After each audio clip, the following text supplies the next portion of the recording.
Bom dia a todos vocês, meus colegas de estudo. Estamos começando, mais um estudo nesse sábado, estudo de número 9 de A Gênese, do nosso querido professor Allan Kardec. Nós estamos no capítulo 1, pessoal, intitulado Caracteres da Revelação Espírita. Ontem nós fechamos o nosso estudo concluindo o item 18, certo? Que ele falou dos elementos, do elemento material ajuntado ao elemento espiritual. E tem uma nota de rodapé que explicou a que se refere a palavra elemento. E aí nós paramos porque era sexta-feira e nós tínhamos que correr para planejar o nosso final de semana. Espero que vocês tenham usado o estudo mais curto ontem para planejar o seu final de semana. E aí nós vamos retomar o nosso estudo sem perda de tempo a partir do item 19 do capítulo 1 da Gênese, intitulado Caracteres da Revelação Espírita. Vamos lá? Item 19, Kardec continua.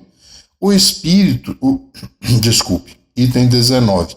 O espiritismo é acusado de parentesco com a magia e a feitiçaria. Naqueles tempos, Hoje ele é confundido, não fica muito claro, ganhou o apelido de kardecismo, confundido ainda, perguntado se é mesa branca, Então, mas tudo porque nós falamos pouco de espiritismo, pessoal? Então ele diz, item 19, o espiritismo é acusado de parentesco com a magia e a feitiçaria. Mas esquecem que a astronomia tem como irmã mais velha a astrologia judiciária, que não se acha tão distante de nós, que a química é filha da alquimia, da qual nenhum homem sensato ousaria ocupar-se hoje. Ninguém nega, porém, que houvesse na astrologia e na alquimia o germe da verdade de onde surgiram as ciências atuais. Malgrado suas fórmulas ridículas, a alquimia contribuiu para que fossem descobertos os corpos simples e a lei das afinidades. A astrologia apoiava-se sobre a posição e o movimento dos astros que ela havia estudado, mas na ignorância das verdadeiras leis que regem o mecanismo do universo, os astros eram, para o vulgo, seres misteriosos aos quais a superstição emprestava uma influência moral e um sentido revelador. E aí eu me lembro, quando eu leio e falo sobre astrologia, eu lembro de Zora Ionária, Eu lembro ali, para quem assiste, ouve o programa do Davi Rangel na Rádio Sucesso FM aqui de Nova Friburgo, a Lili Rodoviária, que fala lá, um personagem do Davi Rangel que fala sobre astrologia, de forma bem brincalhona, bem descontraída, porque é isso, É uma ciência totalmente ultrapassada, Não se pode crer que existe uma influência dos astros sobre a gente, sobre o nosso dia. Eu vou voltar aqui um pouquinho, só para enfatizar quando ele diz: mas na ignorância das verdadeiras leis que regem o mecanismo do universo, os astros eram para o vulgo seres misteriosos aos quais a superstição emprestava uma influência moral e um sentido revelador. Quando Galileu, Newton e Kepler tornaram conhecidas essas leis, quando o telescópio descerrou o véu e mergulhou nas profundezas do espaço um olhar que muitos consideraram indiscreto, os planetas nos apareceram como simples mundos semelhantes ao nosso, e todo o castelo do maravilhoso se desmoronou. Eu fico impressionado, gente, que isso foi escrito no século XIX. No século XVIII, Nós estamos falando de 1868. Olha só, 1868. Então, vocês vejam que a gente estava lá num século distante, E a gente vê que eles já desconsideravam. E hoje em dia, aí eu estou pensando aqui, né, que hoje em dia ainda tem gente que gosta de horóscopo, que lê horóscopo, e muita gente que acredita no horóscopo. É muito interessante, né? Como a gente leva um tempo para que a ciência faça e cumpra o seu papel. Terminando no último parágrafo desse item 19, ele diz: a mesma coisa se deu com o espiritismo em relação com a magia e a feitiçaria. Né? Ele diz que em relação ali à alquimia e à astrologia, né, sofreram um avanço, uma ampliação, uma atualização. A mesma coisa se deu com o espiritismo em relação à magia e à feitiçaria. Estas se apoiavam também na manifestação dos espíritos, como a astrologia no movimento dos astros. Mas na ignorância das leis que regem o mundo espiritual, elas mesclavam nessas relações certas práticas e crenças ridículas que o espiritismo moderno, fruto da experiência da observação, abandonou. Seguramente a distância que separa o espiritismo da magia e da feitiçaria é maior que a existente entre a astronomia e a astrologia, entre a química e a alquimia. Querer confundi-las é provar que nem a primeira palavra é conhecida a respeito do assunto. Item 20, vamos em frente. Só o fato da possibilidade de comunicação com os seres do mundo espiritual tem consequências incalculáveis do mais alto valor. É todo um mundo novo que se nos revela e que assume tanto mais importância quanto mais atinge todos os homens sem exceção.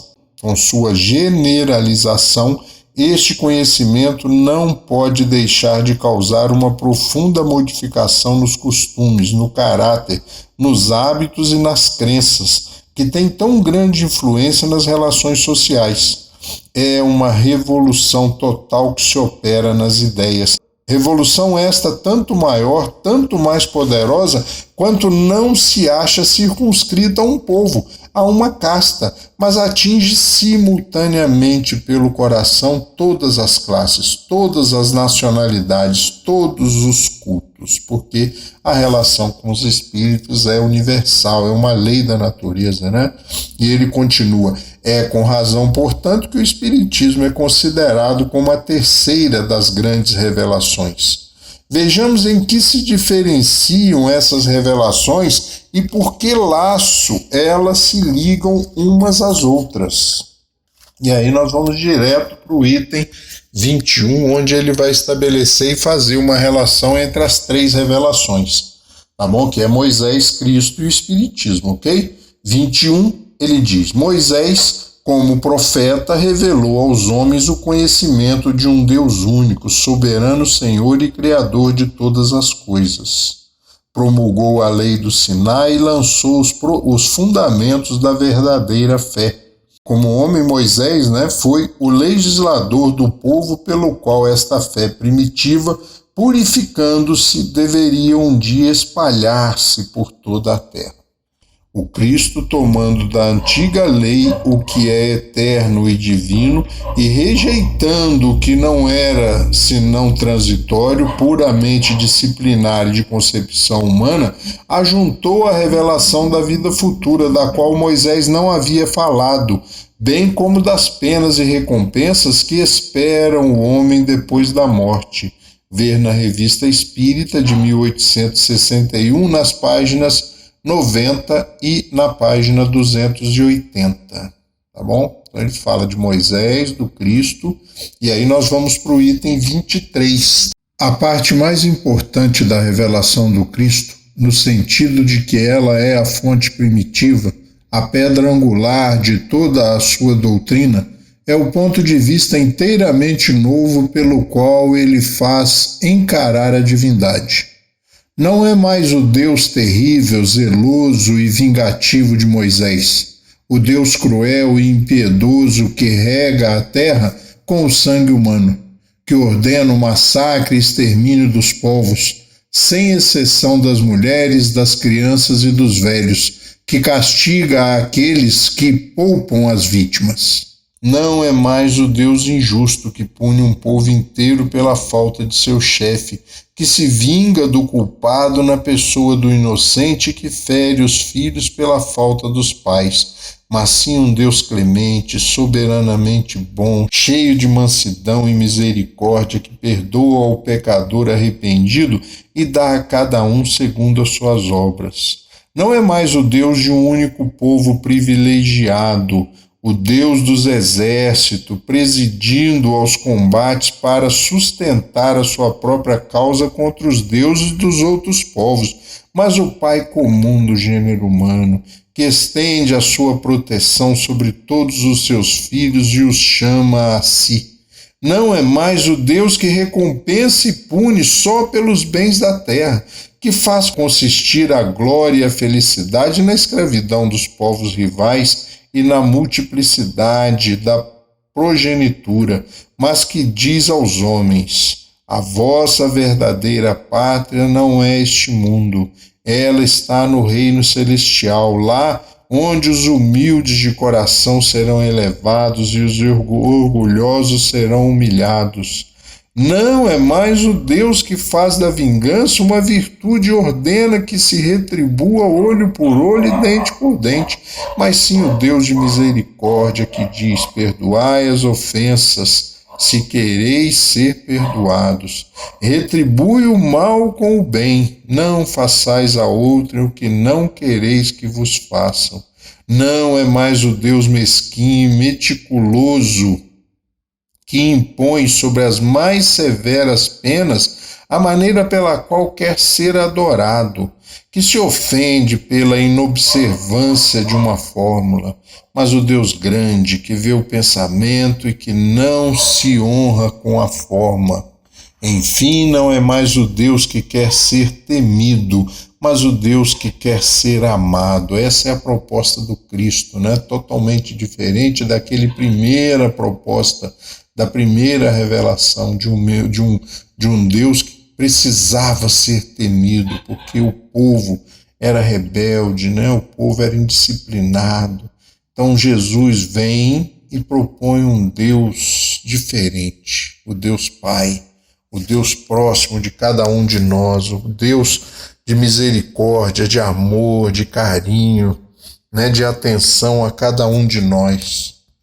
Então ele fala de Moisés, fala do Cristo e fala dessa diferença no item 23, entre o Deus dos exércitos, o Deus de um povo, né, que lutava contra os deuses de outros povos, para a proposta do Cristo, de um Deus diferente. Essa é a grande mudança. E aí no item 24, para a gente encerrar, ele diz assim para a gente, olha só, complementando na realidade e ampliando. Sendo Deus o centro de todas as crenças religiosas e o objetivo de todos os cultos, o caráter de todas as religiões está conforme a ideia que elas dão de Deus. As religiões que fazem de Deus um ser vingativo e cruel julgam honrá-lo com atos de crueldade, com as fogueiras e torturas. Aquelas que têm um Deus parcial e zeloso são intolerantes e mais ou menos meticulosas na forma, segundo creem, mais ou menos contaminadas das fraquezas e mesquinharias humanas.